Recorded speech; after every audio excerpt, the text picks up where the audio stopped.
Reassemble ചെയ്യാൻ പോകുന്ന amplifier ആണ്. നിലവിലെ കണ്ടീഷൻ ഇതാണ്. നമ്മളിത് കംപ്ലീറ്റ് സാധനങ്ങൾ നമ്മളിതൊന്ന് എടുത്ത് മാറ്റുവാണ്. ഈ കേസ് നമ്മൾ മാറ്റും.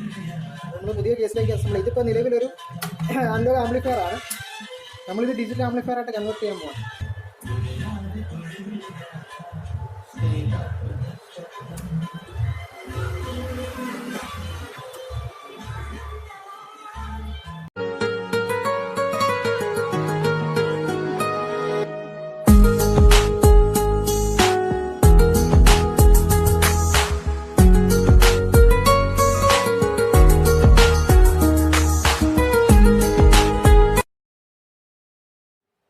ഇതിപ്പോൾ ഇതിൻ്റെ ഫ്രണ്ട് വ്യൂ വന്നിരിക്കുന്നത് ഇങ്ങനെയാണ്. ഇപ്പോൾ നമ്മളൊരു ആക്രിലിക് ഷീറ്റിലാണ് ഇതിൻ്റെ ഫ്രണ്ട് പാനൽ ചെയ്ത് എടുത്തിരിക്കുന്നത്. ഇപ്പോൾ ഈ ഒരു ഡിസൈനിലാണ് ചെയ്തെടുത്തിരിക്കുന്നത്. നമ്മളിതിനകത്ത് ഉപയോഗിച്ചിരിക്കുന്നത് യൂണിവേഴ്സലിൻ്റെ റിമോട്ട് കിറ്റാണ് ഉപയോഗിച്ചിരിക്കുന്നത്.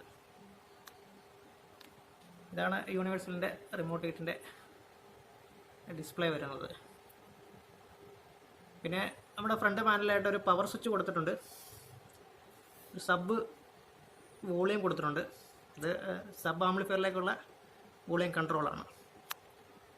പിന്നെ അതുപോലെ ഇതാണ് അതിൻ്റെ ഒരു എൻകോഡറാണ് ഇത് വന്നിരിക്കുന്നത്. ഇതിനകത്ത് കംപ്ലീറ്റ് മെനു ഫംഗ്ഷൻ എല്ലാം നമുക്ക് ഓരോ ഇൻഡിവിജ്വലായിട്ട് ചാനലുകളെല്ലാം വോളിയം കുറയ്ക്കാൻ കൂട്ടുകയൊക്കെ ചെയ്തിട്ടാണ്. നമ്മൾ ഇതിൽ തന്നെ സെലക്ട് ചെയ്ത് കഴിഞ്ഞാൽ നമുക്ക് കണ്ട ഫ്രണ്ട്, റിയർ, സബിൻ്റെയാണ് വൂഫർ എന്ന് വന്നിരിക്കുന്നത്. സെൻറ്റർ, ബാസ്, ട്രെബിള്, ഇതെല്ലാം നമുക്കിതിൽ അഡ്ജസ്റ്റ് ചെയ്യാം. റിമോട്ട് ഇതിൻ്റെ കൂടെ ഉണ്ട്. എങ്കിലും റിമോട്ട് ഇല്ലെങ്കിലും നമുക്ക് ഇതുവഴി ഇത് ഓപ്പറേറ്റ് ചെയ്യാൻ പറ്റും. ആംപ്ലിഫയറിൻ്റെ ഫ്രണ്ട് വ്യൂ വന്നിരിക്കുന്നത്.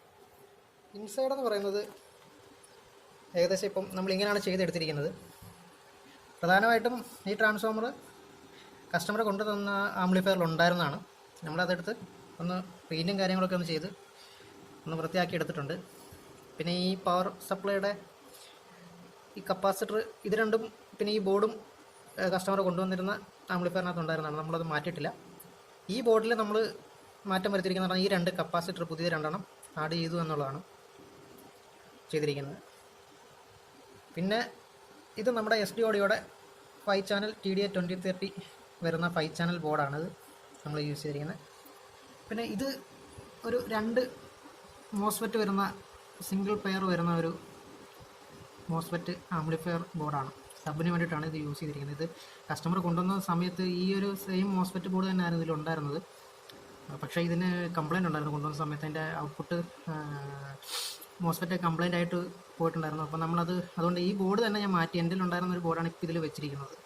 സെയിം ബോർഡ് തന്നെയാണ് വെച്ചിരിക്കുന്നത്. പിന്നെ നമ്മൾ അതിനൊരു ഒരു കൂളിംഗ് ഫാൻ ഇവിടെയും ഒരു കൂളിംഗ് ഫാൻ ഇവിടെയാണ് കൊടുത്തിരിക്കുന്നത്. ഇത് ഔട്ടാണ് കൊടുത്തിരിക്കുന്നത്. ഈ കൂളിംഗ് ഫാൻ ഇത് ഹീറ്റ് പുറത്തേക്ക് വിടാൻ വേണ്ടിയിട്ടുള്ളതാണ്. ഇത് ഈ ഹീറ്റ് സിങ്കിലേക്ക് ഫ്ലോ വരുന്ന രീതിയിലാണ് ഇത് അറേഞ്ച് ചെയ്തിരിക്കുന്നത്. കാരണം ഇത് കൂടുതലായിട്ടൊന്ന് ഹീറ്റ് ആവുന്നുണ്ട് ഈ ഒരു ബോർഡെന്ന് പറഞ്ഞാൽ. കാരണം ഈ ട്രാൻസ്ഫോമറിൻ്റെ ടാപ്പിംഗ് വന്നിരിക്കുന്നത് 27 വോൾട്ട് അല്ല, 32 വോൾട്ടാണ് ഇതിൻ്റെ ടാപ്പിംഗ് വന്നിരിക്കുന്നത്.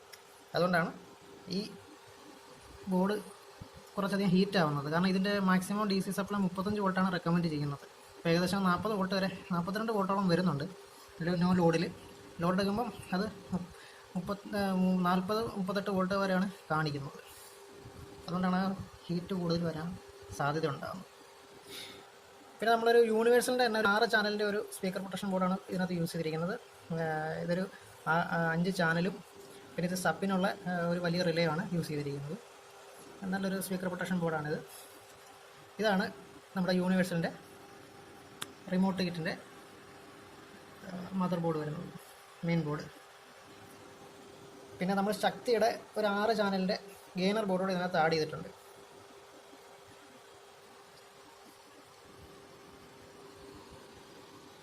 പിന്നെ കൂളിംഗ് ഫാൻ, ഈ ലൈറ്റ് കാര്യങ്ങളെല്ലാം വർക്ക് ചെയ്യുന്നതിന് വേണ്ടിയിട്ട് ഒരു 12 വോൾട്ട് പവർ സപ്ലൈ SMPS ആണ് ഇവിടെ യൂസ് ചെയ്തിരിക്കുന്നത്. ഒരു 1.5 ആംപിയർ കിട്ടുന്ന രീതിയിൽ. പിന്നെ ഇതിനകത്ത് ഈ യൂണിവേഴ്സലിൻ്റെ റിമോട്ട് കിറ്റിൽ ബ്ലൂടൂത്ത് ഇൻബിൽട്ടാണ്. അതുകൊണ്ട് ഇതിന് പ്രത്യേകം മൊഡ്യൂൾ വെക്കേണ്ട ആവശ്യമില്ല. അപ്പോൾ ഇതൊക്കെയാണ് നമ്മുടെ ആംപ്ലിഫയറിൻ്റെ ഇൻസൈഡ് വന്നിരിക്കുന്നത്.